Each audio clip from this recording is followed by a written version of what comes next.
C'est grâce à cette biodiversité luxuriante que vous avez construit Lee White, votre carrière. Une trajectoire atypique, vous l'enfant de Manchester, né britannique, élevé en Ouganda, vous êtes ensuite devenu le défenseur d'un Gabon modèle dans la lutte contre le réchauffement. Le Gabon, un état d'Afrique centrale que vous découvrez à la fin des années 80.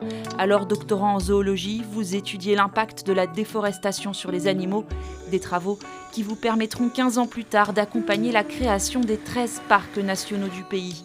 Des réserves naturelles dont vous prenez la direction en 2009, un an tout juste après avoir obtenu la nationalité gabonaise.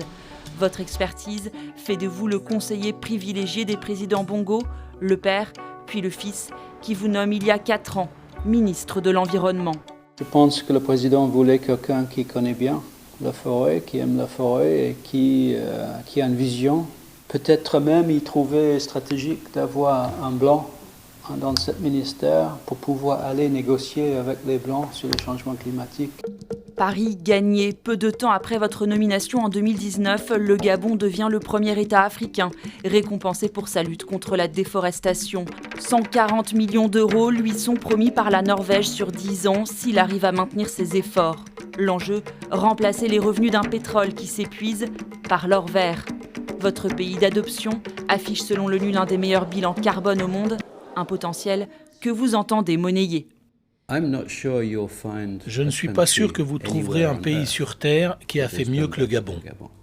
Je pense que si nous trouvons le moyen de donner une valeur à tous ces progrès, si nous trouvons le moyen de donner une valeur à notre séquestration nette de carbone, alors d'autres pays prendront peut-être exemple sur le Gabon.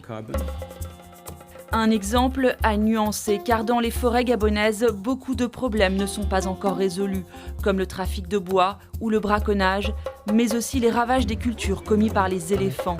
Un fléau que l'on vous a longtemps accusé de négliger, jusqu'à vous reprocher de favoriser ces animaux au détriment de la population. Alors Lee White, face à cette réalité, quelle solution pour concilier biodiversité et développement économique ?